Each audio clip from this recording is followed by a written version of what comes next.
Dunia, bagi sebagian orang, adalah tempat yang statis. Namun, bagi mereka yang hidup dalam spektrum gangguan kecemasan, realitas adalah arsitektur penderitaan yang terus bergeser.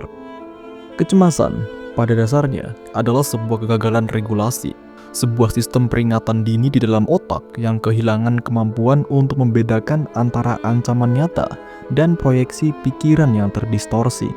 Bayangkan, mekanisme lawan atau lari yang seharusnya menjadi pelindung evolusioner justru menjadi penjara yang aktif tanpa henti.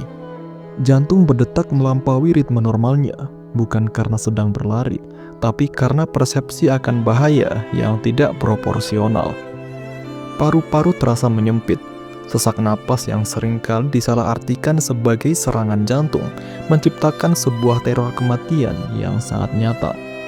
Ini bukan sekedar kekhawatiran mental, ini adalah rasa sakit fisik, nyeri otot, kelelahan kronis, hingga sensasi terputus dari tubuh sendiri yang dalam terminologi akademik disebut sebagai depersonalisasi. Di Indonesia, penderitaan ini seringkali terbungkus dalam lapisan stigma yang tebal. Ada sebuah label yang kejam, orang gila. Sebuah penyederhanaan yang mengaburkan kompleksitas medis di balik gangguan ini. Banyak yang terjebak dalam dialektika budaya yang keliru, menganggap penderitaan ini sebagai bentuk kurangnya iman atau hukuman metafisika. Padahal, yang terjadi adalah sebuah gangguan klinis yang persisten, yang seringkali menghabiskan waktu setidaknya 6 bulan untuk benar-benar mengakar dalam kognisi seseorang.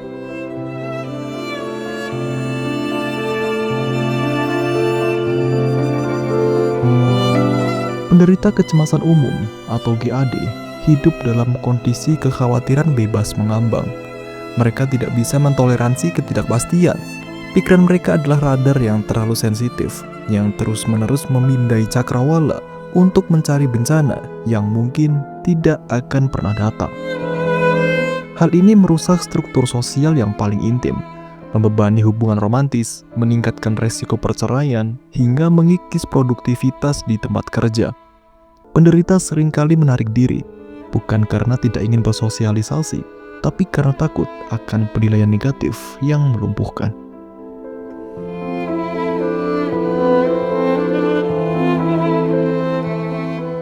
Namun, di tengah dinginnya labirin kognitif ini, ada sebuah jalan keluar yang terukur secara klinis.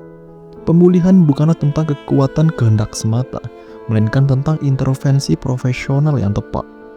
Melalui terapi perilaku kognitif atau CBT, pola pikir yang disfungsional dapat didekonstruksi dan disusun kembali.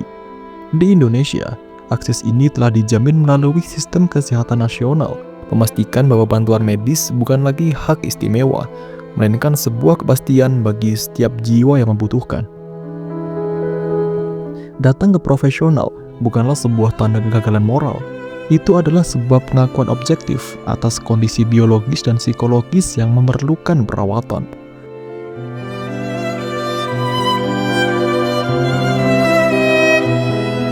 Karena pada akhirnya, memahami kecemasan bukan hanya soal menenangkan pikiran, melainkan soal mengakui hak asasi manusia untuk hidup tanpa rasa sakit yang tidak perlu.